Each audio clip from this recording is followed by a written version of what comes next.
Bismillahirrahmanirrahim. Assalamualaikum warahmatullahi wabarakatuh. Yang saya hormati Prof. Madya Dr. Syed Hazrul Lutfi bin Syed Omar. Saya Nurul Ain binti Roslan, nombor matrik 059299 dari Ijazah Sarjana Muda Usuluddin dengan Kaunseling semester 6. InsyaAllah pada hari ini saya akan membahaskan dalam subjek Dirasah Al-Aqidah An-Nasiyah USI 31003 di bawah tajuk dakwah ke-10 atau 9 Allah Subhanahu Wa Taala Esa. Sebagai perkenalan, wajar untuk kita sebagai umat Islam wajib untuk meyakini 6 rukun iman. Dan rukun iman yang pertama adalah beriman kepada Allah Subhanahu Wa Taala. Imam Al-Ghazali juga telah mengajar kepada kita untuk berfikir secara logik tentang keesaan Allah Subhanahu Wa Taala. Kenapa kita kena berfikir secara logik tentang keesaan Allah Subhanahu Wa Taala? Sebabnya Allah Subhanahu Wa Taala ini adalah pencipta dan tiada yang lain yang lebih berkuasa melainkan Allah Subhanahu Wa Taala. Maksud satu itu merujuk makna adanya zat yang esa, yang tidak ada yang lain daripadanya ataupun yang menyamainya ataupun yang sama dengan Allah Subhanahu Wa Taala. Hanya Allah Subhanahu Wa Taala saja yang esa, yang satu. Di sini suka untuk saya mendefinisikan makna tauhid dari segi bahasa dan juga istilah.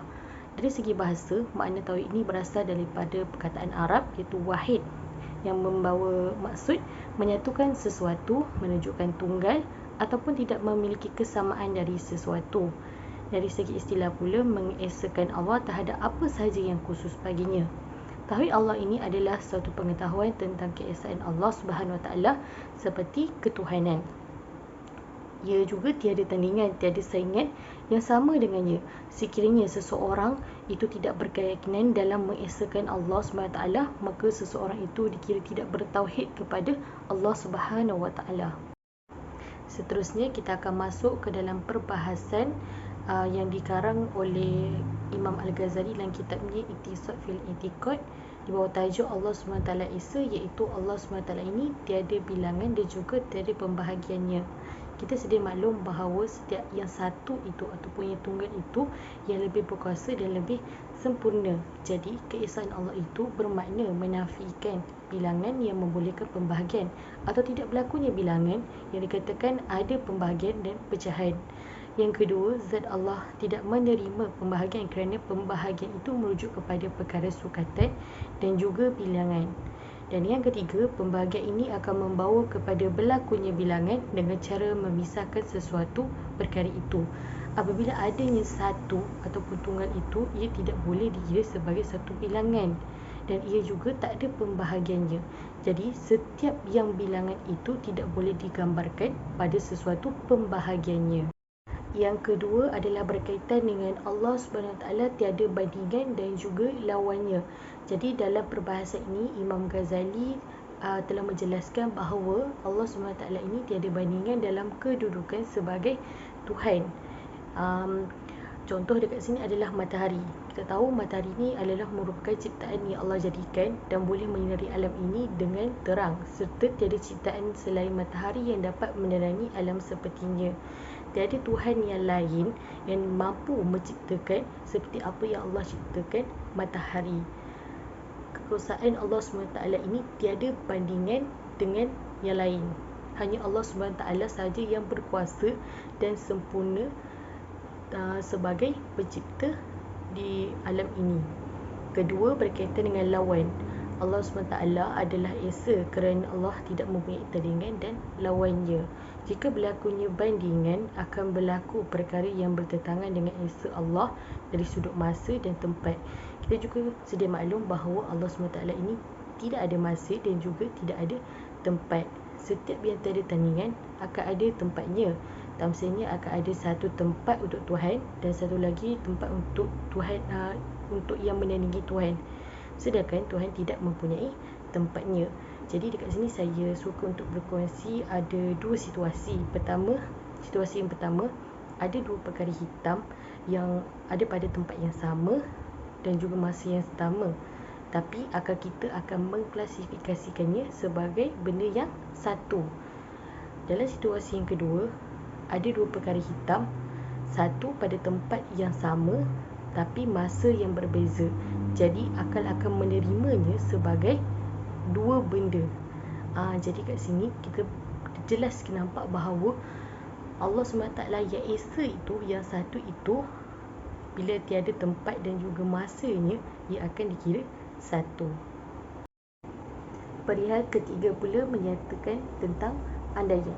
Jadi apa andaian yang telah dibahaskan itu adalah jika Tuhan itu ada sekutu baginya, maka sekutu itu mesti ada yang sama salah satu dalam tiga perkara ini. Jadi ada tiga perkara yang kita akan bahaskan dalam andaian yang telah dijelaskan. Okey, yang pertama adalah menyerupai dalam setiap aspek.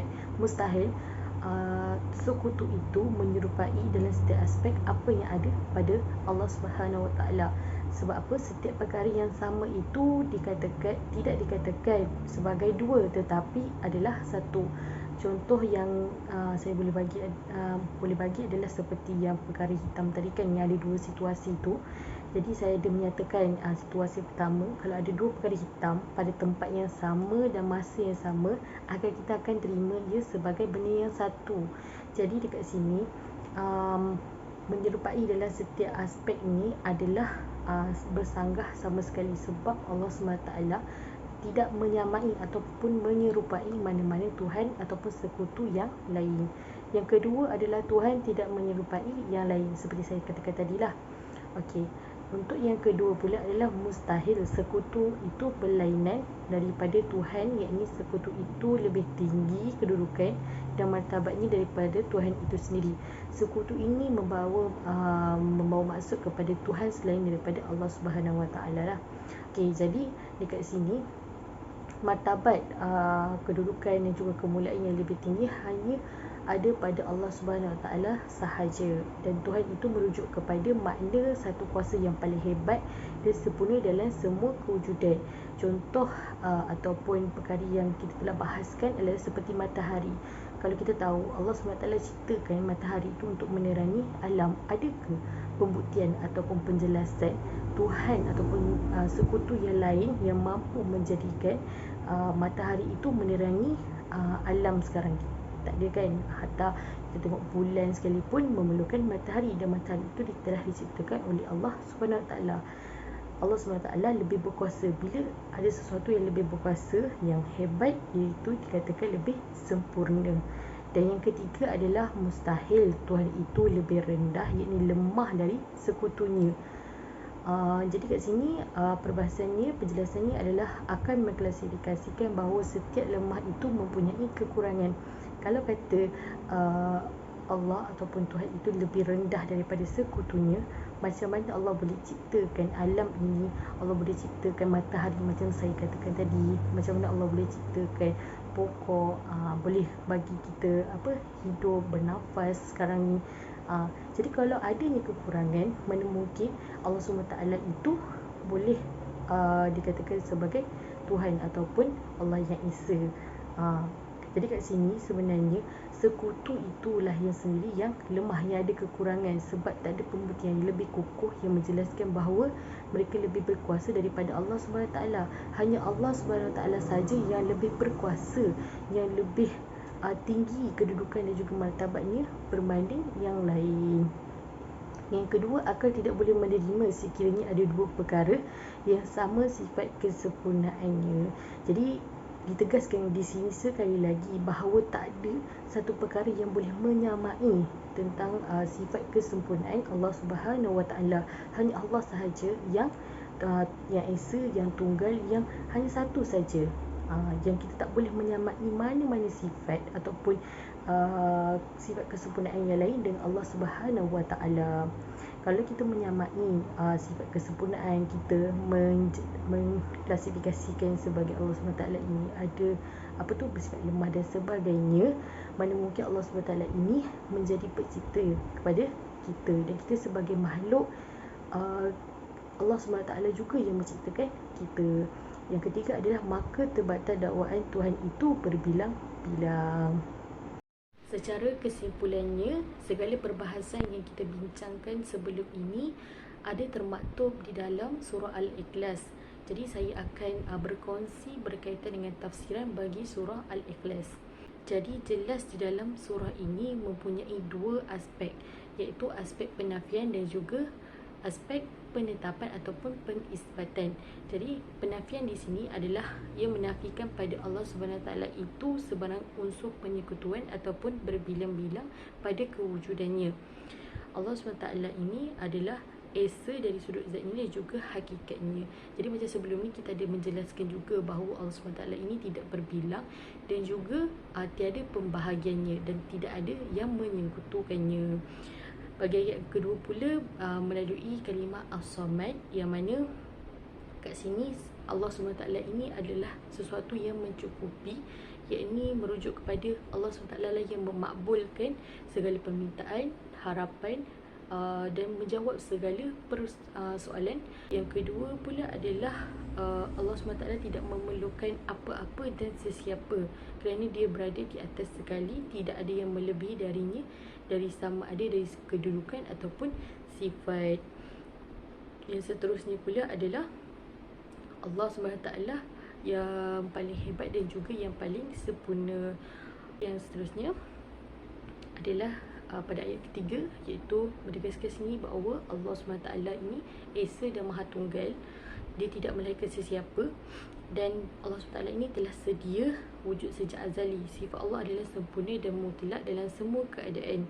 Ia tidak didahului oleh sifat tiada, ia tidak berbapa dan juga tiada siapa yang mendahuluinya. Kelahiran adalah satu kemunculan baru atau kewujudan tambahan setelah kekurangan atau tiada. Hal sedemikian adalah mustahil bagi Allah Subhanahu Taala. Jadi mustahil bagi Allah SWT ini untuk beranak dan juga diperanakkan, sebab kelahiran ataupun bila kata beranak ataupun diperanakkan ini memerlukan kepada suatu perkahwinan. Jadi Allah SWT ini mustahil beranak dan juga diperanakkan. Dan seterusnya adalah tentang sekufu. Jadi sekufu ni maksudnya memang tidak ada langsung yang sama dengannya dan tidak ada langsung yang dulu, sekarang dan juga akan datang. Hanya Allah sahaja yang tidak ada kufu, dan selain daripada Allah sahaja ada kufu. Kita sebagai makhluk dan pastinya ada sekufu. Contohnya macam raja. Macam raja, bukan ada raja satu je, ada banyak raja. Raja daripada negeri-negeri lain. Macam orang kaya, bukan orang kaya satu je, ada banyak lagi orang yang kaya. Macam itulah. Jadi dekat sini kita dan lagi satu saya nak tegaskan bahawa ada beberapa pihak pembangkang ataupun orang yang membuat andaian bahawa Allah SWT ini sama sifat ataupun macam yang kita sekutu dengan dia punya, dia sekufu dengan sekutunya. Contohnya macam ada yang menyatakan bahawa Allah SWT ini berpengetahuan, sama juga dengan kita berpengetahuan. Tetapi kita kena faham bahawa pengetahuan Allah itu ada, dia tidak ada hadnya. Macam kita sebagai manusia, kita ada hadnya, yang mana pengetahuan makhluk ini ada had dan tidak semua makhluk tahu. Tetapi Allah SWT mengetahui segala apa yang kita tahu, yang tersembunyi ke, yang jelas dan sebagainya. Yang kedua, pengetahuan Allah ini tidak ada mula dan tidak ada hujungnya. Macam kita kecil, kalau kita besar kita belajar, tapi Allah SWT tak ada awal dan tak ada akhirnya. Yang seterusnya adalah pengetahuan kita ni, pengetahuan kita sebagai makhluk ni telah diberi oleh Allah Subhanahu Wa Taala, dan sedangkan pengetahuan ni tidak ada siapa yang memberi kepadanya, ianya adalah haknya. Jadi pengetahuan macam saya mengetahui perkara ini semua adalah pengetahuan daripada Allah Subhanahu Wa Taala. Oleh itu kita hendaklah yakin dan serahkan diri kita kepada Allah sepenuhnya. Sebab itu salah satu lagi nama surah dalam surah Al-Ikhlas ni pula dia boleh katakan sebagai surah An-Najat, iaitu surah penyelamat, kerana ia menyelamatkan kita daripada kesedihan, kesusahan dan juga daripada siksaan api neraka. Semoga kita dapat menerapkan pemahaman kita di dalam surah ini dan juga tentang perbahasan yang kita bincangkan dalam pembentangan ini. Sekian, terima kasih. Assalamualaikum warahmatullahi wabarakatuh.